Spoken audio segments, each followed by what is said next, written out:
And what's up, everybody? Welcome back to the channel. It is your boy Cheap Ludes, and I'm back with another video. So today we're going to be talking about My Team Unlimited. So before we get started, man, if you're new to the channel, subscribe. I drop daily NBA 2K21 content, multiple videos a day for the most part. So if you're not, man, like this video, jump in the comments down below with some additional unlimited tips, something I didn't talk about here, or just something that works for you, man. Help other people out. It's a season of giving. So if you don't know, we got some new challenges in 2K21 My Team. Unlimited challenges. So we already got our triple threat and our triple threat online. Yeah, triple threat online challenges. So 5 wins, you get a power forward, small forward, Ruby Bryant Grant, who's, to be honest, not very good. 10 wins, you get Tim Hardaway, who's actually kind of solid, and Diamond Alex English at 20 wins. Plus you get a host of new XP challenges totaling around 3 or 4K XP, which will help you on your way to Dwayne Wade. Don't fret if you aren't, even as high as I am. As long as you're around 30, you still have 17 days, and with a lot of grinding, you should be good to go. The best part about these challenges, though, is they don't, except for one of them for each player, they don't have to be done in unlimited. So once you finish these 20 unlimited wins, for the most part on these XP challenges, you don't have to go back. So this is one of my unlimited teams that I use pretty frequently. As you can see, I keep the overall around 85, 86. Now, you could go lower, but the lower you go, the more likely you are basically to just run into 5-mans. Essentially being, you're going to run into basically like 5 diamonds and pink diamonds and then all bronzes, and those usually even out to about an 84. So my team is very well-rounded, though. Even when I run into those teams, I can, contain them. I'm running cards I'm very familiar with, and in addition to that, I'm running a good mix of defensive stoppers and scorers and shooters. Starting lineup, Chris Paul, Nick Anderson, Jonathan Isaac all play excellent defense. Now, if you look at my other squad, this is my kind of main squad I use. Now, Glenn Robinson I'm just doing a challenge with, so typically I'll run Darren Williams, Cam Reddish, Paul George, AK, and Blake. And then on the bench, I will usually run Josh Smith occasionally, but most of the time I'll run Serge at power, Rudy Gobert at center. Now, like I said, I will use Josh Smith. I will use some other guys too. I kind of switch it up pretty frequently. Sometimes I'll use T-Mac instead of Grant Hill. It just kind of depends, but same concept goes here. I got defensive stoppers right here on the starting lineup. I got 3 excellent defensive stoppers and then 2 scoring options. On the bench, I got Rafer Alston, Serge, and Gobert to play defense. Kevin Durant and Grant Hill are going to handle majority of my scoring. Grant Hill, like I said, swaps out from T-Mac occasionally. Sometimes I'll play Jaylen Brown too. But the key is to just have a good mix. You want to make sure everybody on your team can shoot. As much as I'm, basically a preacher of you don't have to play the meta every 5 seconds. You can play with cards you like, and I totally support that. But if you are looking to win these 20 games as quick as possible, you are going to have to play the meta to a certain degree. And making sure all 5 of your guys can shoot is a big way. So when it comes to the coaches that you got to use, man, there's no specific coach you should use, but I prefer D'Antoni, man. I know he looks like a fucking clown, but he gives 3-point boost to every single one of my players, which is huge. He also helps with speed, ball handling, some defense, mainly rebounding, and then driving dunk, which is all stuff that I want my players to be doing. As you can see, Brown's guys are poor fits. All my guys up here are excellent fits. There's no specific player that's an excellent fit only for a certain coach. For the most part, if they're just a high level, they'll end up fitting with most coaches. And if they're a lower level, when it comes to Sapphire or below, that's kind of when you have to worry about the fit. Now, as far as playbook goes, use whatever playbook kind of fits your play style, man. I use Spurs playbook just because it has a lot of 3-point shots on it. I shoot a lot of 3s, as you can tell from my lineups.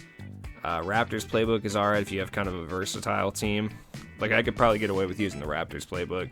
If you run a lot of cuts and like to drive to the basket a lot, the Pacers playbook is right there for you. Heat 13 is always good. If you run 5 out, obviously, Hawks playbook is going to align with that pretty well. Bucks playbook is probably the one you're going to see the most just because it has such a large variety of plays, so it kind of fits everybody's play style. Plus, it's going to operate a lot through your power forwards. If you have someone like Blake Griffin or Giannis, obviously you're going to want to use that playbook. But we're going to go play some Unlimited. I'm going to talk about some other stuff that we're going to do. We're going to be using this squad because this is just my favorite squad to use at the moment. It's got Rick Chapman on it, man. Kyle Korver. Like, the key is just to use cards that you're familiar with. Like, all these guys on this team, I use all the time. So I'm very familiar with these guys. I just switch the Amethyst point guard a lot. Sometimes I'll use De'Aaron, sometimes Mo Williams, sometimes Rubio, sometimes Steve Francis. Sometimes I'll even use Derrick Rose, Donovan Mitchell, Richie Guerin. It just kind of it depends what I'm feeling like and what I want my point guard to do. In this case, Chris Paul plays defense and, can facilitate. So we got matched up with another 86. He has kind of a team that's all over the place. He's running Oscar Robertson, Russ. Big O for some reason is running point guard instead of shooting guard. Regular Durant, Obi Toppin. On the bench, he's running Steph Curry, Robert Pack, Allen Iverson, 3 straight point guards. Okay, so he has a full 13, man. He does have a maxed out Allen Iverson, so this guy's not like a complete scrub or anything. Like, he definitely knows what he's doing to a certain extent. He's at least evoed his starter Allen Iverson, so he's been playing this game for at least a bit. I don't really know what his team is per se. I don't know if he's just trying to get some of the evos done or like keeping his overall low or what's happening, but we'll find out. So right off the rip, this is honestly one of the most helpful things you can do. Switch your on-ball pressure and your off-ball pressure straight to tight. You can do deny ball too, I just prefer tight. My on-ball screen, I always put go under just to protect against the drive, but you can still step up and guard against three-pointers. Stay attached, I always do yes. That way they'll always stay attached to their man instead of switching. Drive help, I like to do no help. I'd rather give up 2s, especially if they're running like 5 out and stuff like that. I'd rather give up a 2-point layup than a 3-point shot. Offensive settings, it depends what you want to do. Bucks freelance works. Pelicans, honestly, the best freelance and the easiest to score is Hawks. Like, it's just not even particularly close in my opinion. Just the way it ends up working out, like, it's going to have the most drive opportunities and the most 3-point kick out opportunities. Turn your adaptive coaching engine completely off, and then turn your help defense. I like to keep it at a little 25. A lot of people turn it down to 0. Sorry. I just prefer to keep it at 25, so you do offer a little help sometimes, but you're not going to go sprinting straight down to a cutting player, leaving a 3-pointer wide open. So there we go. Got the ball right off the rip here. We got Nick Anderson, who is my dude. Like, the squad I'm using is a little bit expensive. Right there, Hawks freelance, you can just drive right to the hole. Like I said, I try not to be cheesy in my gameplay videos because I'm just not trying to teach people how to cheese the meta and stuff like that for the most part. Just because I want to like have fun with the game. But when it comes to these challenges where you have to get wins in a fast succession, like, I'm obviously going to cheese it out. Under normal circumstances, I'd probably run like Bucks freelance or maybe just like 401 out active or something. But Hawks freelance is the cheesiest for a reason. Over to Chapman, hit it. Easy peasy. Like I said, like, being selective with your shots is really key too. Like, I'm not rushing things. Like, I could. Oh, that was just terrible defense. I could easily just like run rim every single time, but starting to get the floor opened up with some rim running. Ooh, I should hit that, right? Oof, that's fine. That's just the algorithm. Opening the floor up by, attacking the basket for a little bit and then kind of slowing down your offense, allowing some shooters to get open because he'll be worried about what you're doing with the ball carrier. It's kind of a ball handler, I should say. Wide open, Chris Paul, wet. Just a lot of 3-point opportunities right off the rip. This is kind of something I do when I'm really trying to cheese out and win games. As far as defense goes, I mean, realistically, don't be afraid to off-ball. Like, selective on-balling is kind of the way to go, to be completely honest with you. Like, when you know someone's about to shoot, you want to switch over and you want to get that contest up as much as possible. But when you have someone just attacking the basket, like, don't be afraid to switch off to an off-ball defender and let the CPU play defense on the person trying to get to the rim. Like, he's doing a really good job of getting right over to me, but as you can see right there, as soon as I realize that I have an off-ball defender, I'm putting up a shot, especially on Obi Toppin, just because I know that his contest shot is really low, like his contest shot tendency. So it's not a terrible idea just to kind of get, I don't know, man, acquainted with some of the cards. And the reason I say that is just because if you know that like Obi Toppin, like let's say I sit there and I see Obi Toppin, I'm like, okay, this dude's playing off-ball defense. I'm gonna go at and attack Obi Toppin because I know he has a low contest shot tendency.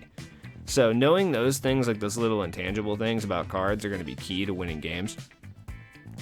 Just because that'll allow you to get easier shots off, more confident shots, you know, stuff like that. Like I can tell right off the rip, this dude is just gonna attack the basket every single time. Like he's had like a plethora of open jump shots, and he's not taking any of them. He's just going straight at the basket with KD. So I know he's probably going to do that all game. So at some point, I'll probably switch over to a 3-2 zone. Kind of another thing, don't be like, I don't know. You want to be selective about switching over to zones, to be completely honest with you.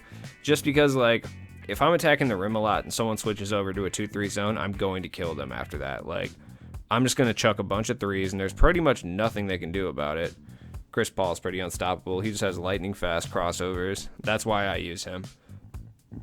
In addition to him having almost 50 badges. Like 30-something of them gold, one of them Hoff. He can attack the basket. The only negative with him is he has kind of a slow jump shot, and he is obviously 6 foot tall, but that doesn't matter yet. The biggest point guard we have that's usable at this stage is, to be completely honest, Penny Hardaway. I don't think Magic Johnson's usable to an extent that he's not overpowered. Like, he's just a decent point guard. People that are good with him are good with him. And if they're not, they're not. So, oh yeah, we got Shumpert in now. Shumpert is huge. Like, my bench unit is where a lot of my offense comes from on this squad. I'm not saying use your best players on the bench by any means, but you want to make sure your bench is filled with guys that you're incredibly comfortable with. Like, they may not be your best players, but they're guys that you know for a fact you can knock down shots with, you know? Like, realistically, I should be using Gerald Green instead of Kyle Korver, but, like, I know I can smack three-point shots with Kyle Korver at a moment's notice. Matisse Thybulle, I'm sure I have better options. Like, realistically, Gerald Green's probably a better option than Thybulle, but I know, A, I don't miss very many jump shots off the catch with Thybulle, and B, he plays incredible defense. So, it's just making those decisions. Realistically are huge. And my bench unit's sick because my bench unit doesn't cost like any MT. Like at all. Like LaFonso Ellis costs like 1.5k. Thybulle is a little bit expensive, but he's kind of coming down in price because limited is over. And he's going to be back in packs. I believe he's back in packs tomorrow, so he'll be even cheaper come tomorrow. Kyle Korver's still ridiculously cheap. So is Gerald Green too, if you wanted to go that route. So you have somebody that can attack the rim a little bit better. Shumpert's free. Hopefully you guys got him. If you don't, using someone like Goran Dragic or any of the really good Ruby point guards, Byron Scott, Patty Mills, any of those guys work just as well. Bol is kind of expensive, but to be honest with you, you can get Rafe LaFrentz for like 2k, and he does a little bit more than Bol. I just like Bol for his size. But like arguably Rafe LaFrentz and Bargnani are better offensively for sure. Defensively, just because of his size and player animations, I use Bol. But you can craft an incredibly good unlimited team for legitimately like 20k. It's not even particularly hard to get one, especially when you're looking at like Richie Guerin or Steve Francis as your like starting point guard. Like even Chris Paul's only like 6k at this stage. Julius Erving's like 4, and he can be used just as well too to use a Ruby point guard. But as you can see, this is why I use Bol. Like, he's just huge, he's lanky, he gets in the lanes, he's got some nice speed to him. I do need to put flexible release on him, have him shoot a little bit better, but I just don't want to spend 10-15k on bronze flexible right now. Obi Toppin, like, I know he can't shoot, so I'm just going to leave him. At least from that distance. Like I said, like, knowing the cards is important, especially when it comes to the Evo cards. Like, under normal circumstances, it does help to try to memorize exactly what badges could be on a card, just so you know, but it's kind of hard to do that. But when it comes to, like, the Evo cards, you know exactly what those cards are like. Oh, Shumpert. See, Shumpert's key because he attacks the basket about as well as Gerald Green does, and that's why I can get away with using Kyle Korver, who is my guy. You know, if he would let me get open with him. Oh, there we go. LaFonso Ellis is key as well. I still can't believe he's only like 1.5, 1.7k. It's actually crazy. He's so good. I don't understand why people sleep on him.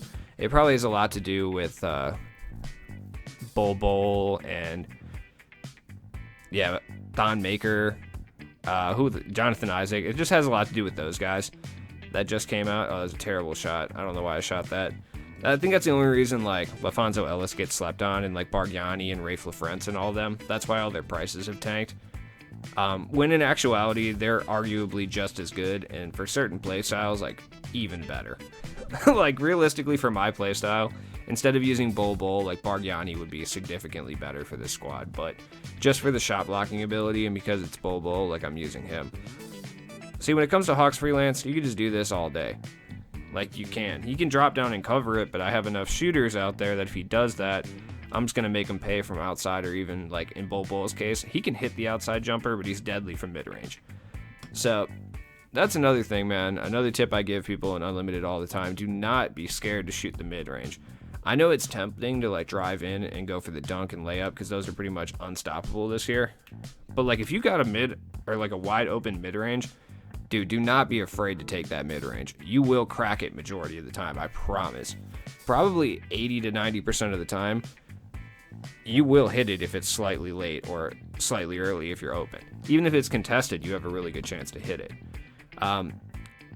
There we go. Oh, where's it going? Over to Bol. Lafonso Ellis. Oh, he ripped it. That's what I get. Just another key is if you're going to use a lower overall squad like this, like, I know it sounds counterintuitive, but it doesn't hurt to badge these guys up. Like, I usually don't recommend badging up, at least at this stage in the game, like diamonds and pink diamonds, unless you're going to be paying, like, competitively. But when it comes to, like, rubies and stuff like that, those guys are going to be usable for longer. It sounds kind of counterintuitive to say that, but they really will. They'll be more usable for your team for a longer period of time. So as you can see, like, my man, he caught up a little bit. I started to kind of drift off and, like, not pay attention, and, like, I made a mistake. But I'm going to lock back in, and we're going to get another little run here. Oh, you know, Kyle Korver. And that's why Kyle Korver is on the squad. Now, here's another thing. Like, I know a lot of people, especially when it comes to the YouTube community, they condemn any card that has steady shooter on it. Steady shooter is not a bad thing this year. I really promise it's not. Like, Kyle Korver has Hall of Fame steady, and it doesn't seem like he misses very many open shots whatsoever when it comes to three-pointers.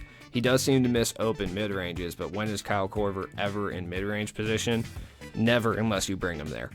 Other than that, like, he's able to hit contested shots at a higher rate than pretty much anybody in this game. At least it seems that way. Plus, he has gold range extender, like, oh, there we go. This is why Shumpert's on the team, because he can do that. It's not even question. Now, like, I upgraded Shumpert a little bit. I gave him, like, gold dimer and gold floor general, so he's more of a complete point guard now. Oh, there we go. Lafonso hit it. See, everybody on my team can shoot. That's key. That is absolutely key. If you want to win unlimited games, like, look, I don't make the rules. I wish this was next gen and everything was a lot easier to play. And, like, you can use a more well-rounded team, but it's not. Unfortunately, it's current gen, so having the most shooters out there possible is the best way to win. Look at that, wide open. Don't leave Kyle Korver open like that. He has one of the easiest to green jump shots in the game. Now, like, could Nick Anderson make that shot? Absolutely. Could Rex Chapman make that shot? Absolutely. But I already have those guys in the starting unit. This is why Kyle Korver's here. And as you can see, I'm not sleeping. Like, I had a bad second quarter because I wasn't paying attention, but other than that, we're having it out. But the key is just to mix up your offense a lot. A nice even mixture of attacking the basket, shooting threes, throw in some mid-ranges in there too. That way your opponent just has no idea what you're going to be doing. That's the key. Like, if I know a dude's just going to drive every time, I'm just going to throw a zone on and they start shooting threes, I'll go back to man. I'll stop him more than he'll stop me. That's the key. Oh, Kyle Korver was about to pop it. Good defense. All right, Lafonso. Over to Shumpert. Yup. Hit that. Everybody can shoot. That's the key. Keeping your offense fluid is the biggest thing you can do in limited. Or, well, unlimited, I should say.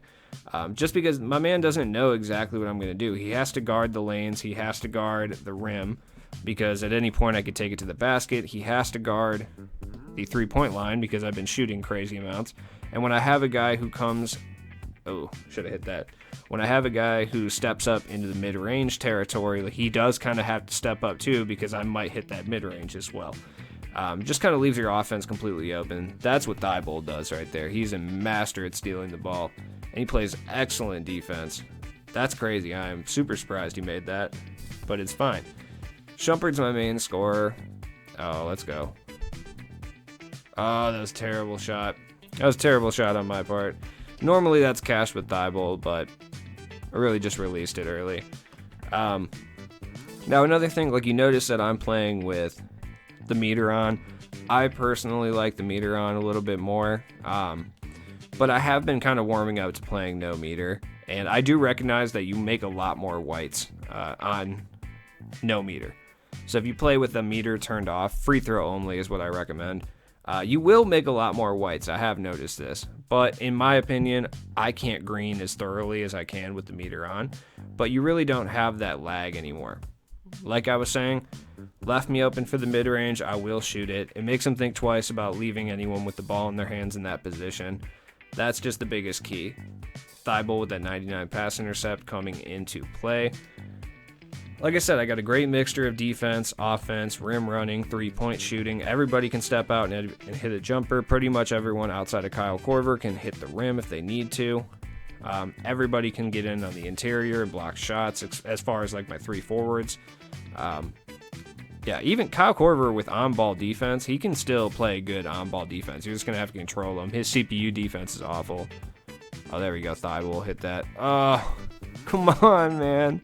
See, Obi Toppin, I just leave open at three-point, pretty much dare him to shoot at this point. All right, about to say, get out of here.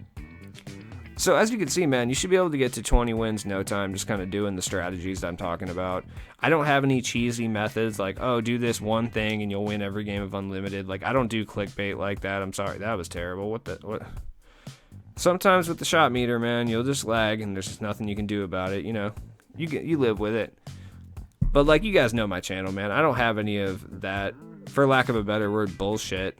Like, it's just, I can give you like little strategies that may help you in things that you can do better. Look, Kyle Korver, Hall of Fame steady shooter. He put up a very good contest. It didn't matter. I still made the white. Not very many cards can do that. Kyle Korver can. Some people just straight up don't like Kyle Korver's jump shot. So in that case, I'd use Gerald Green. Just because he's a better rim runner and he's got a good jump shot as well. So, yeah, I mean, like I said, no cheesy, glitchy stuff. Like, I don't have any like money plays or anything like that because those things really don't exist this year. Obviously calling a lot of screens is very effective, but I try not to do that. Just because that's, I don't know, it's just not fun to me to call a bunch of screens and then just kind of run the rim like that. Like, I try to switch it up and move my offense around a little bit more and do a little bit of everything, and I think that's kind of the best key. Like, I'm not the best Unlimited player, but I still win a lot of games just by doing the stuff that I talked about in this video, and to be honest, you can too. And I'm showing you more of a budget squad to do this with. I don't want to go in here with my like super fake like god team and do all this stuff because, oh, there we go, Thon hit that splashdown. Thon Maker's so good. Well, my team cost roughly about 50k for the team that I'm using, which isn't that much in the grand scheme of things. And realistically, you could sit there and win a lot of games with a squad. That's 50k. Oh, Rex Chapman hit it, money. And I'm already almost scoring like 100 points. So, anyways, guys, that is the video. If you guys have any questions whatsoever, jump in the comments down below. If you're struggling to win Unlimited games or if things just aren't working for you, man, jump in the comments. I always respond back to comments unless they're rude. Sorry I didn't put out a video yesterday. I had some family stuff I had to do. I was going to post on the discussion boards, but honestly, I just kind of forgot. So, my bad. I will be back with a bunch of videos tomorrow because we do have content coming out tomorrow. So I'll be doing like a pack opening and some gameplay videos and stuff like that. So be ready for that. Other than that, I might stream in the morning tomorrow. So if you're down to jump in like a morning stream on YouTube, jump in the comments down below. I might jump in there at like, 10 a.m. or something like that. Hang out, play some Unlimited, stuff like that. Open some packs maybe. Some stuff like that. Maybe I'll put up some cards for Snipe too. Hopefully that works out. Sometimes it does, sometimes it doesn't. So, oh yeah, hit that. Either that, I mean, check out the description for all my stuff. We just dropped a new episode of the podcast. So if you want to go check that out, it's not really that PC or anything, but it's a good time. It's just me and my buddies talking about like video games and other things I can't mention on here. Other than that, man, I'll be back tomorrow. Peace.